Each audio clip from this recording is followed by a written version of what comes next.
All right, guys, this is the video which I was talking about in class. It's 1.3 about linear functions explained. If you would be so kind to not just watch it, but actually have a pen and paper with you, because I'm going to walk you through the theories and I will give you the exercises in between. So we talked already in class. We were not looking at y is let's say a third x plus 6 anymore. We are going to work with functions, so function notation. So instead of y, we work now with the notation, with the function notation, which is fx.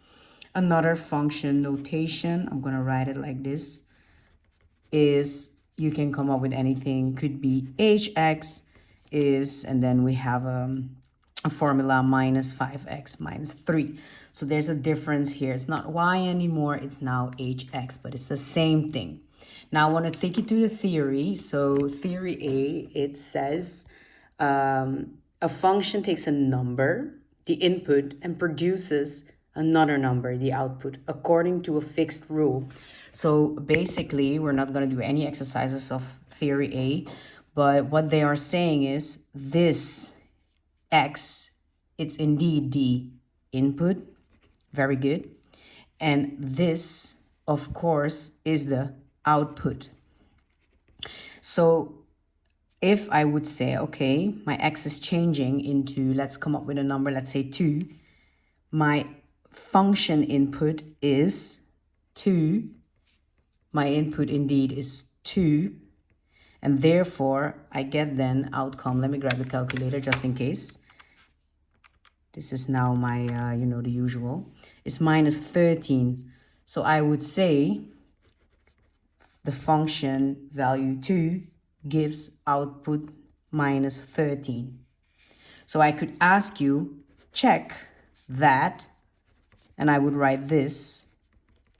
It basically means go check and see if I fill in x is 2, if my output is negative 13. It's a different way of asking you, check that x is 2 gives y is negative 13. This over here, I'm going to write it, is the same question. Okay?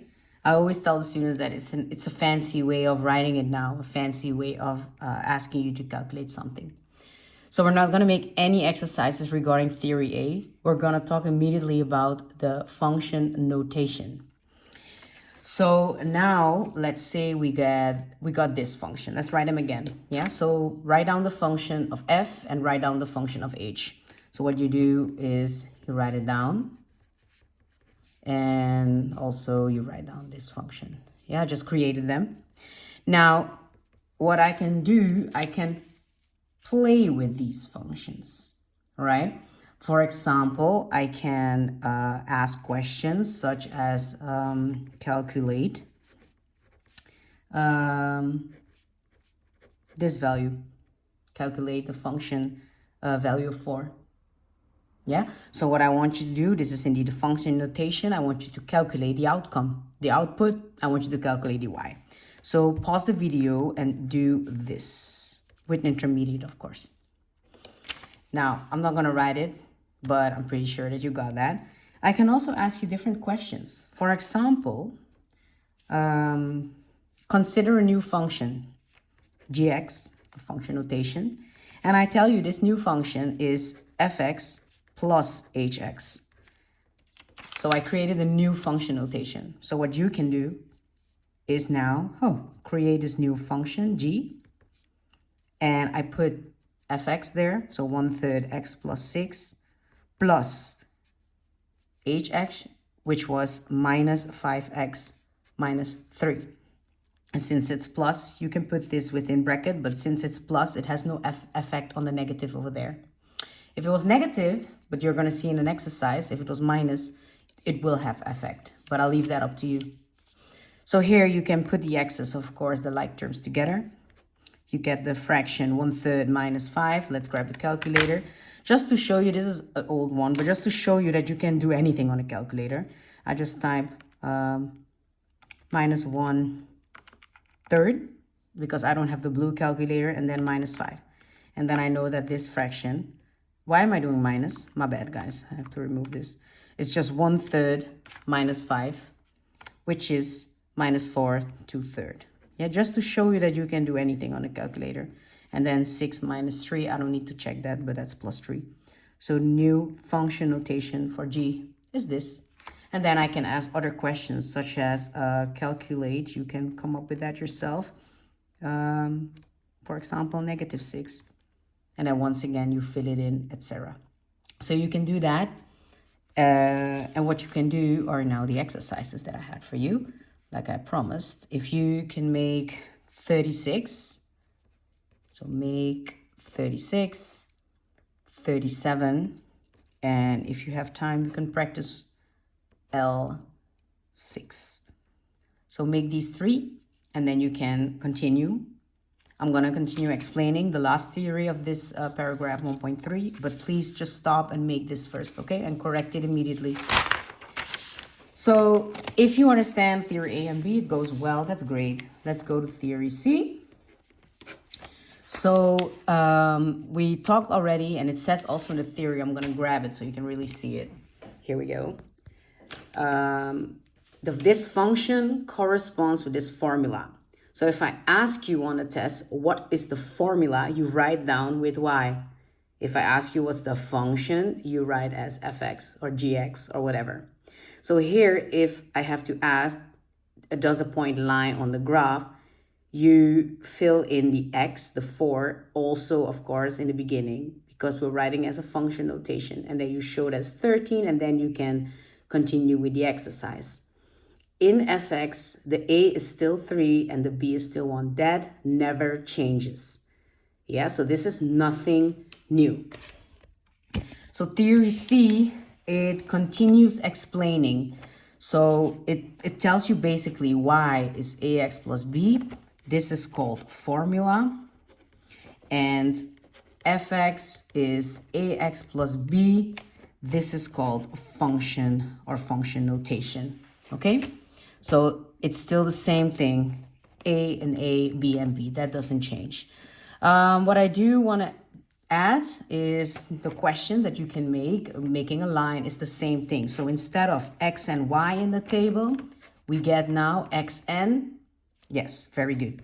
I'm just going to pretend you said it right. X and fx or gx, whatever is given.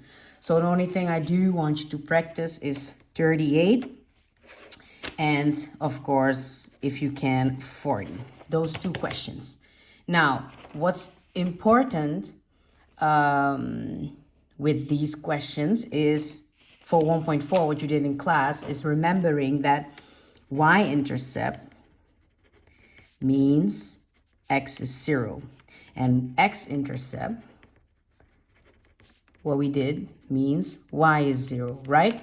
This is what you learned. Now, since y is now fx, right?